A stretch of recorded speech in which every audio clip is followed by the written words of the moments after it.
প্রকৃতি মানুষের প্রত্যেকটা কর্মের হিসেব কড়াই গণ্ডায় বুঝিয়ে দেন। তার হিসেবে কখনো ভুল হয় না। অভিনেতা হুমায়ুন ফরিদী ও তার প্রথম স্ত্রী মিনুর বিবাহিত জীবন ছিল 4 বছরের। এর মধ্যে তাদের একটি ফুটফুটে কন্যা সন্তানেরও জন্ম হয়। কিন্তু 1984 সালে হুমায়ুন ফরিদী ও মিনুর মধ্যে বিবাহ বিচ্ছেদ হয়ে যায়। আর সেই বছরই হুমায়ুন ফরিদী অভিনেত্রী সুবর্ণা মুস্তফাকে বিয়ে করেন। আর সেই দৃশ্যটা দূর থেকে দেখতে হয়েছিল মিনুকে। এই পৃথিবীতে নিজের মানুষটাকে অন্য কারো হতে দেখার চেয়ে বড় কষ্ট আর কিচ্ছু নেই।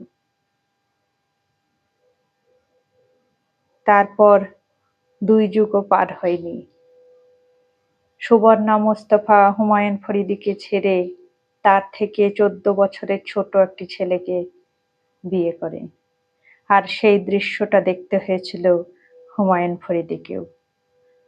অনেক যুগ আগে যে কষ্টটা মিনুকে সহ্য করতে হয়েছিল, হুমায়ুন ফরিদীকেও সেই একই কষ্ট সহ্য করতে হলো। প্রকৃতি তার হিসেব কড়াই গণ্ডায় বুঝিয়ে দিলেন। মানুষের চূড়ান্ত বিচারের জন্য ঈশ্বর পরকালের ব্যবস্থা রেখেছেন, কিন্তু এমন অনেক পাপ আছে যেগুলো প্রকৃতি এই দুনিয়াতেই বুঝিয়ে দেন। তার হিসেব মিটিয়ে দেন। তাই কর্ম সবসময় ভেবেচিন্তে করবেন। কর্ম